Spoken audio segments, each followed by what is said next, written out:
It looks like a TI-83 calculator. It's actually your cruise control module from 1983 in your 1983 Civic.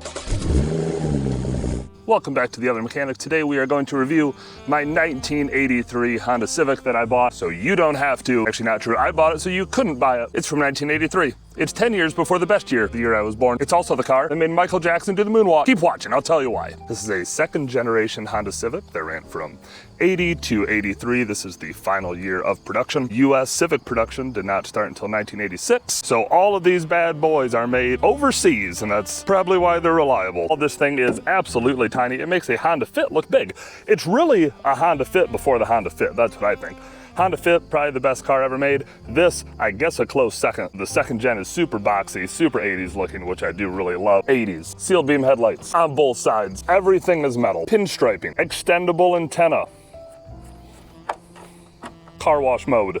Why are the license plate lights as big as headlights? I don't know. 1500 DX 5-speed, 1500 cc's, deluxe, 5 freaking gears. If you look down this side of the car, you'll notice something's missing. It's the mirror. There's no mirror. You didn't have to have 2 mirrors in 1983. You needed 1 mirror and a rear view mirror, and that is it. There's also no third brake light, no high mount brake light. There's just the 2 on the sides. This vent right here is for the supercharger. Not true. This vent right here is for the intercooler for the turbo. That's not true. That's just your cowl. Not 1, but 2 wipers. If you're looking at this and thinking, wow, those wheels are so big, let me tell you they're not. They are 13-inch wheels, 4 lug, 4x100 bolt pattern. I even upgraded the size tires. 175/70/13, slightly bigger than the stock wheelbarrow tires that came on these. This car's in such perfect shape because it was bought brand new in 1983, and the last time it was filled up with gas was in 1997, which is what this sticker is from. 1997. It was owned by an IBM engineer who kept incredible records. It has a rear wiper because it's a deluxe. Everything on this just feels better than a new Civic. This, even the doors sound. Take a listen. That's annoying. It sounds like it could have been a tank in another life. Way better than all these new cars. All these new cars just sound like tih, tih, whenever you shut them. This, it's shut. Also super 80s. Tiny little window frame. Look at this. I can overlap my fingers around it. It's little. Look how itsy bitsy it is. Like I could take this and just peel it over, I'm pretty sure. We're gonna pretend we're a 1983 IBM engineer and we're gonna step into this new whip we just bought from the old dealership. The doors offer no storage, just a handle.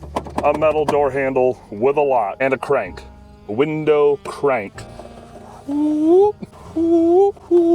That's why you call it rolling up the windows, kids, because you roll up the window. All the features you need, none you don't. You get seats. Leather on the outside, leather. Cloth on the inside because it's so sporty. A headrest held on by this tiny little piece of metal. You even get seat belts on both sides. 2 seat belts. And like I said, all the features you need, none you don't. You get a horn. You get a headlight switch. Parking lights and headlights. You get a tiny little cubby over here for your drugs. Oh, there's money. That's totally mine. I'm not telling the old owner that. Manually adjusted mirrors. This is not electronic. Up, up, left, right. Incredible. You get cool features that nowadays cars don't have, like this. You put this up to let fresh air in, and it opens a vent from in the fender and then blows outside air inside. How neat. Take a seat in this bad boy. You'll see the gauge cluster. The gauge cluster has miles per hour, a gas gauge that's actually broken, a temp gauge that does work. I'm pretty sure it stays in the middle. And the best part is nothing can break in the engine because there's no check engine light. No check engine lights come on means you never have to check the engine. It's actually not true. You actually have to check the engine a lot. There's probably like 30 miles of vacuum line. A lot to go wrong. Only the simplest of controls. This is your windshield wiper stalk. Look at this tiny little thing. Boop. Low and high. You get no clock. You don't need to know what time it is. You're in a Honda Civic, baby, and it's 1983. You got a little tray to hold stuff. You could put your keys here. You could put more drugs here. I don't know what people did in 1983. You could fit all your cassettes here. Fit all of your Michael Jackson, Billie Jean cassettes right here. This car is fancy and does have air conditioning. So, your controls here. Move physical veins behind the dash right here, and you can hear them. You can hear the springs. Freaking levers and knobs, baby. Only the best. As you can see, everything still works because maybe cars should go back to this because things actually didn't break down. Anyway, you get a radio with a cassette player. Boop, boop, whoop, whoop. You get this, which holds an I Love Jesus sticker that I have to put on yet. Also, if you take a gander here, you'll notice there is no center console. There's an e-brake for whipping shitties with the boys. There's this, which holds chapstick. There's no cup holders. You don't need cups when you're smoking Camels because it's 1983. Passenger side, pretty sparse. It almost looks like the driver's side. they're the same. But you get a glove box, which can hold so many things. We'll get into that stuff later. Also on the passenger side, you get another outside vent. Incredible. Another crank. No mirror. Mirrors are for squares. You get a rear view mirror that's held to the roof instead of the glass. Incredible technology. You get a visor with nothing. And on this side, you get a visor also with nothing, because you deserve nothing because you spent $5,000 on a Civic in 1983. You get a oh shit handle over here. You don't get an oh shit handle over here because you have no extra hands. One is here and one is here. I bet you everybody is wondering what the heck this thing is here. This is a CompuCruise Model 44 from 1983. It's wired into this huge loom of wires underneath the hood, which we'll get to later, that has a inline fuel metering device and a bunch of other sensors to give you real gallons per mile. It gives you miles per gallon. You can set multiple trips. This is also your cruise control. This thing is your cruise control. It looks like a TI-83 calculator. It's actually your cruise control module from 1983 in your 1983 Civic. 5 gears. These cars came in a 4-speed manual or a 5-speed manual, a 3-speed automatic, and the early years of the second gen came in the 2-speed Honda automatic called Honda-matic. Incredible naming. We'll go over here to more amazing 1980s controls. You get buttons for everything. You get washer sprayers, the rear wiper, the rear defrost, and a panel that says fuse. And you know what's in it? Fuses. And a speaker. That's where your speaker is. The speaker is right there, because there's nothing right there. No dead pedal, so it's kind of weird because your left foot just kind of like sits on a weird angle over there. But anyway, onto the back seat. The back seat is just as sparse. This does actually fold down flat, which is kind of nice. There are no headrests because it's 1983. That's to hold up your tweed suit. You do have seat belts, which is kind of nice, and you do have little cubbies on either side, assumingly for more drugs. Or probably cigarettes. Lots of cigarettes. Or more Michael Jackson cassettes. Let me take you to the rear hatch. Boop. Incredible sound. The rear hatch is opened by this little weird toenail-looking metal tab. It's pretty much the most useful car ever made. Like I said, it's second only to a Honda Fit. Push these levers here and the seat folds down flat and you can fit pretty much everything you would need. Extra fuel filters came with the car. That's a car cover that looks a little suspicious. And this is one of the original tires that came on it, a 155/80/13. Look at this thing. This is the size of my hand.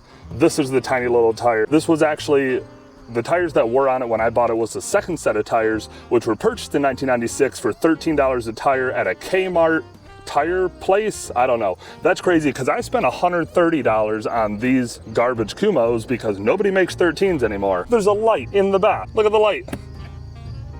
It's to illuminate your cargo. Also, when this hatch closes, you can see down here, this folds away when it closes and then springs back up when it's open. This is back when Honda cared. Onto the passenger side, it looks a lot like the driver's side.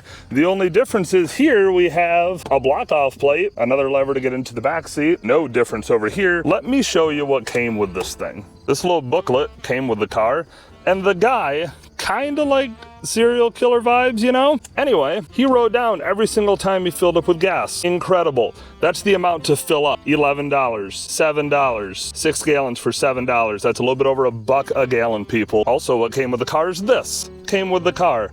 This is his IBM contractor badge. What a nerd. Look at that mustache. What also came with this car is this tape recorder. This is a voice recorder, and the guy recorded himself driving around, which seems a little weird, but it still works. Okay, we're back at Lincoln Park at 12 o'clock.